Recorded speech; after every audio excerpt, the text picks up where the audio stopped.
Special তো থাকা লাগবেই। তো এখানে আমি অলরেডি মাথার থেকে নেওয়া কি এটা চিনতেই তো পারছেন, এটা হচ্ছে জিভ। তো জিভের সাথে যে মাংস সেটা আজকে আমি এই জিভটাকে রান্না করব। তো আগে ভিজায় নিচ্ছি, ফ্রোজেন করা ছিল। আর এখানে হচ্ছে গিয়ে মগজ, এখানে তেল, তেলটাকে কমই দিব, জিহ্বার মাংসতে প্রচুর পরিমাণে তেল আছে, ওখান থেকে তেল উঠবে। পেঁয়াজটাকে আমি ভেজে নেব।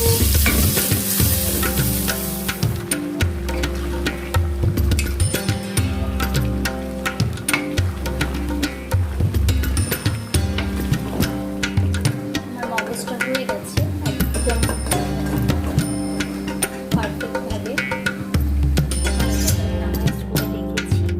অনেক ইয়ামি হয়েছে, সব কিছু একদম পারফেক্ট হয়েছে।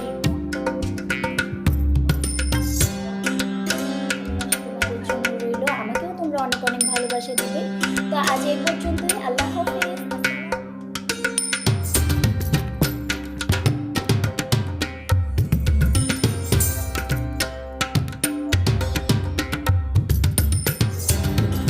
আসসালামু আলাইকুম, হাউস ওয়াইফ এভরিডে ব্লগে আপনাদের সবাইকে স্বাগতম জানাচ্ছি। কেমন আছেন সবাই? আমি ভালো আছি আলহামদুলিল্লাহ।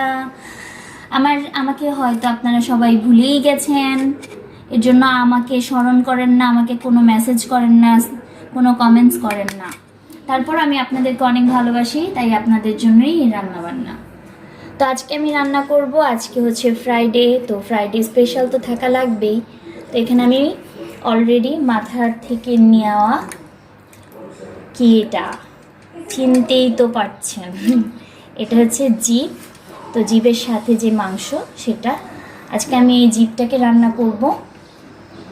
তো আগে ভিজায় নিচ্ছি, ফ্রোজেন করা ছিল। আর এখানে হচ্ছে গিয়ে মগজ, এখানে গোটা একটা মগজ আছে, এটাকে আমি রান্না করব, ভুনা করব। তো এই দুইটা রেসিপি আপনাদের সাথে শেয়ার করব। রেসিপি বলতে আপনারা যেভাবে রান্না করেন সেভাবেই, কিন্তু এখন আমি কিভাবে রান্না করব, কতটুকু ময় মশলা দিব, সেটা আমি আপনাদের সাথে শেয়ার করতে চলে আসলাম। তো সাথে থাকুন। এগুলোকে এখন আমি জিভটাকে অলরেডি সেদ্ধ দিয়ে দিব, সেদ্ধ দিয়ে এগুলো সব প্রসেসিং করে তারপর আমি রান্না করব। অলরেডি আমি পেঁয়াজ কুচিয়ে নিচ্ছি, পেঁয়াজ কুচানো হয়ে গেছে, এখন শুধু এগুলো ধুয়ে নেওয়ার পালা। তো সাথে থাকুন। আমার চ্যানেলটিকে যারা এখনো সাবস্ক্রাইব করেন না, প্লিজ আমার চ্যানেলটিকে সাবস্ক্রাইব করে আমার ফ্রেন্ড হয়ে যান। তো অলরেডি আমার সব কিছু রেডি হয়ে গেছে, আমি অলরেডি এখানে সব কিছু কাটাকাটি করে চুলায় চলে এসেছি। এখন চুলায় আমি পাতিল বসাই দিছি। আমি প্রথমে জিবার মাংসটা রান্না করব। চুলাটাকে অন করে দিয়েছি, এখন আমি পেঁয়াজ কুচি দিয়ে দিচ্ছি। বিসমিল্লাহ।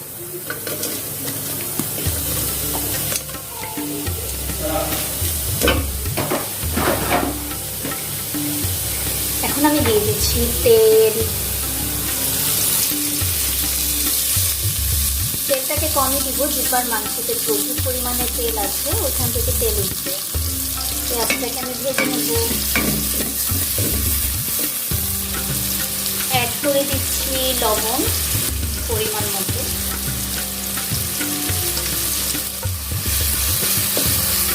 দিয়ে দিচ্ছি তেজপাতা। পেঁয়াজটা আমার লাল করে ভাজা হয়ে গেছে, এখন আমি এটাতে গরম মশলা অ্যাড করে দিব। আমি 1 চা চামচের মতো গরম মশলা এখানে অ্যাড করে দিলাম।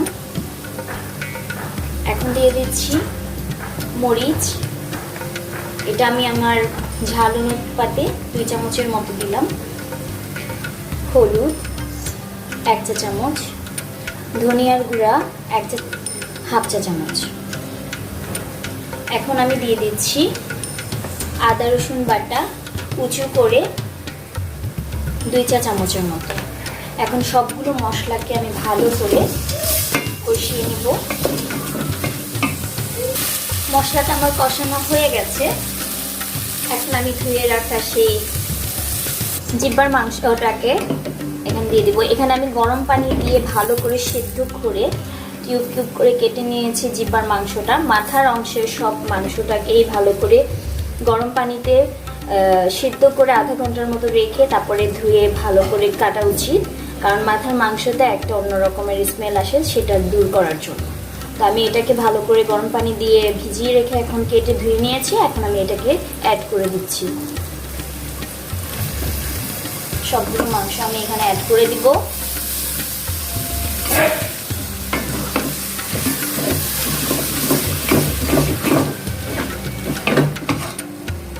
এখন আমি ভালো করে মশলা মাখিয়ে দিব।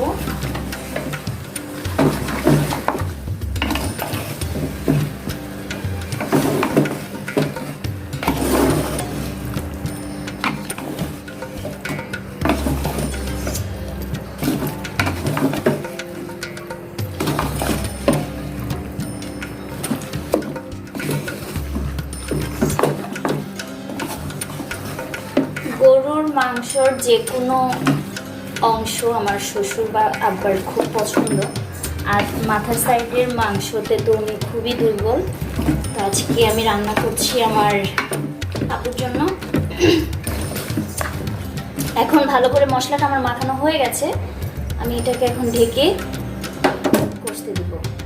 সময়ের স্বল্পতার জন্য আজকে যেহেতু ফ্রাইডে, তো জুম্মার নামাজের সময় চলে আসছে, তো আপুর জন্য তরকারি পাঠাইতে হলে আমার আগে আগে রান্না করতে হবে। তাই আমি পাশের চুলায় জিব্বার মাংসটা দিয়ে দিয়েছি। এখন আমি এখানে আরেকটা ছোট কড়াই বসাই দিয়েছি। এখানে আমি মগজটা কি করব, মগজটাকে আমি ভালো করে গরম পানি দিয়ে ধুয়ে পরিষ্কার করে নিয়েছি।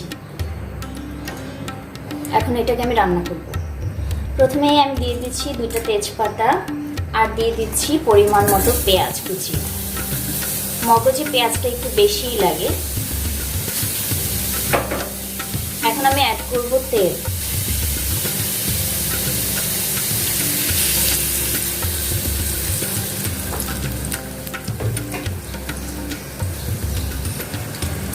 পেঁয়াজটাকে আমি ভেজে নেবো। এখন পেঁয়াজটাকে আমি একটু লাল করেই ভাজবো। লাল করার আগে আমি পেঁয়াজে পরিমাণ মতো লবণ দিয়ে দিচ্ছি। লবণের পরিমাণটা অবশ্যই মগজে আপনারা কম দিবেন, কারণ আন্দাজ করা যায় না, পরে লবণাক্ত হয়ে যায়।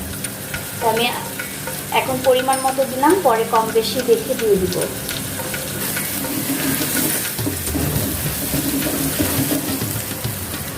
পেঁয়াজটা আমার লাল হয়ে গেছে। এখন আমি এখানে আদা রসুন পেস্ট দিয়ে দিব 1 চা চামচ। এর বেশি আমি অ্যাড করব না, কারণ বেশি মশলা মগজে অ্যাড করা মানে মশলাদার হয়ে যায়, সেটা খেতে আর ভালো লাগে না। অ্যাড করে দিচ্ছি 1/2 চা চামচের মতো গরম মশলা গুঁড়া, মরিচ 1/2 চা চামচ, হলুদ 1/2 চা চামচ, ধনিয়ার গুঁড়া 1 চা চামচ। আমার মশলা অ্যাড করা হয়ে গেছে। এখন বাকি অন্য সব মশলার মতো আমি এটাকেও কষিয়ে নেব। মশলাটা আমার কষানো হয়ে গেছে। এখন আমি মগজটা দিয়ে দিব।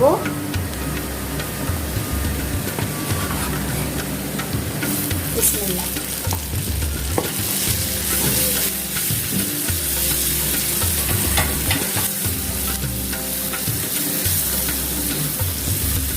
চুলার আঁচটাকে একদম লো ফ্লেমে করে দিব।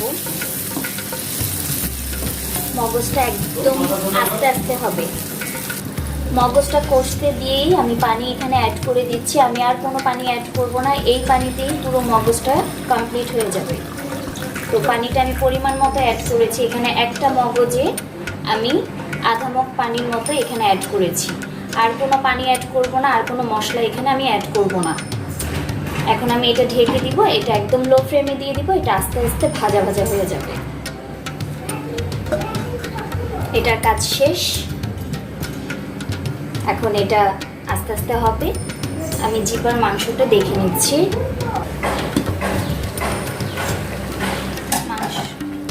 মাংসটা কষানো হচ্ছে, এটাকে আমি এখন একটু নেড়ে ছেড়ে দিচ্ছি।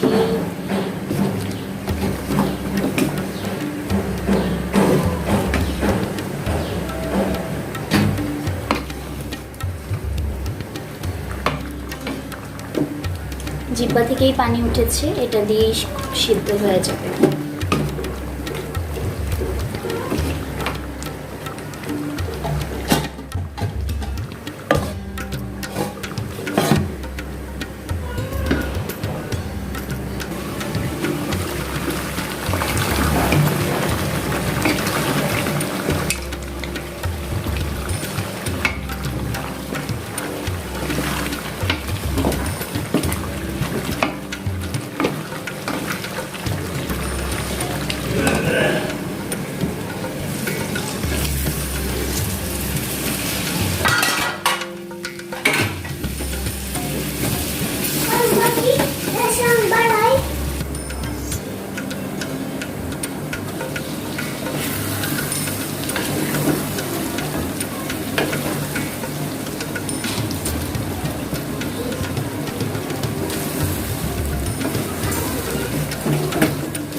এক্সট্রা ফ্লেভারের জন্য আমি এখানে 4টা কাঁচামরিচ দিয়ে দিচ্ছি।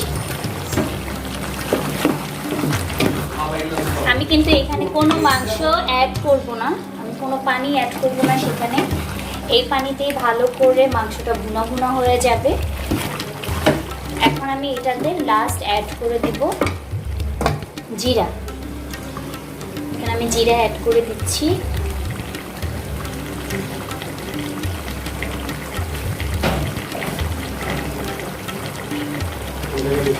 এখন আমি আমার মগজটা হয়ে গেছে একদম পারফেক্টভাবে। এখন এটাকে আমি নামায় ফেলবো, নামায়া সার্ভ করে আমি আপনাদেরকে দেখাবো।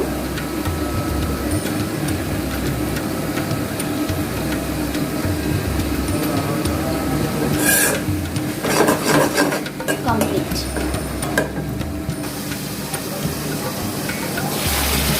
মগজের পাশাপাশি আমার জিহ্বার মাংসটাও একেবারে সুন্দর মতো কষানো হয়ে গেছে। এতটুকু একটু ঝোল ঝোল মাখো মাখোর না রাখলে খেতে মজা লাগবে না। এটাকে আমি এখন নামায় ফেলবো। আলহামদুলিল্লাহ আমার তরকারি রান্না শেষ। এখন এগুলো আমি সার্ভ করব। প্রথমেই তোমাদেরকে মগজটাকে আমি সার্ভ করে দেখাচ্ছি। বিসমিল্লাহ।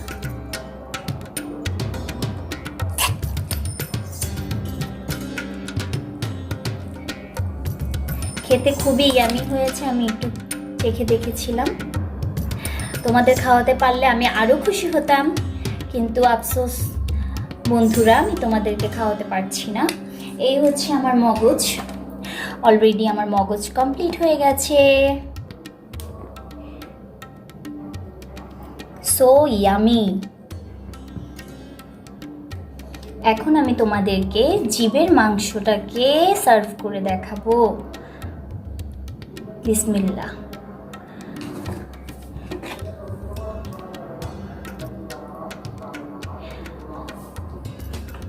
অনেক টেস্ট হয়েছে জিহ্বার মাংসটাও, এটাও আমি টেস্ট করে দেখেছি।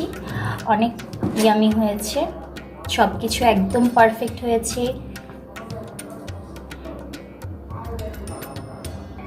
আর এই হচ্ছে আমার জিহ্বার মাংস। দেখতেই পাচ্ছ কতটা অয়েল বের হয়েছে জিহ্বার মাংস থেকে। আমি কত কম তেল দিয়েছি, তারপরেও কত তেল বের হয়েছে। তাই আমার অ্যাডভাইস থাকবে তোমাদের জন্য এইটাই, যেই মাংসগুলোতে চর্বি জাতীয় মাংসগুলো বেশি থাকবে সেই মাংসতে অবশ্যই তোমরা তেলটা কম দিও। আর তেল পরিমাণে কম খাওয়া স্বাস্থ্যের জন্য খুবই ভালো। এটা আমার পক্ষ থেকে তোমাদের জন্য ছোট্ট একটা অ্যাডভাইস। এই আমার রান্নাবান্না আজকের মতো রান্নাবান্না আমার এখানেই শেষ। তোমাদের দোয়ায়, তোমাদের সাপোর্টে আমার আজকের মতো রান্নাবান্না একদম সুষ্ঠুভাবে কমপ্লিট করতে পেরেছি। তো পরবর্তী ভিডিও নিয়ে, পরবর্তী ব্লগ নিয়ে আমি আবার চলে আসব তোমাদের কাছে। আমার জন্য দোয়া করবে, আমি যেন সুস্থ সবলভাবে তোমাদের কাছে প্রত্যেকটা ভিডিও আপলোড করতে পারি। আমার চ্যানেলটিকে অবশ্যই সাবস্ক্রাইব করবে। আমার অনেক অনেক ভালোবাসা তোমাদের জন্য রইল। আমাকেও তোমরা অনেক অনেক ভালোবাসা দিবে। তো আজ এই পর্যন্তই। আল্লাহ হাফেজ। আসসালামু আলাইকুম।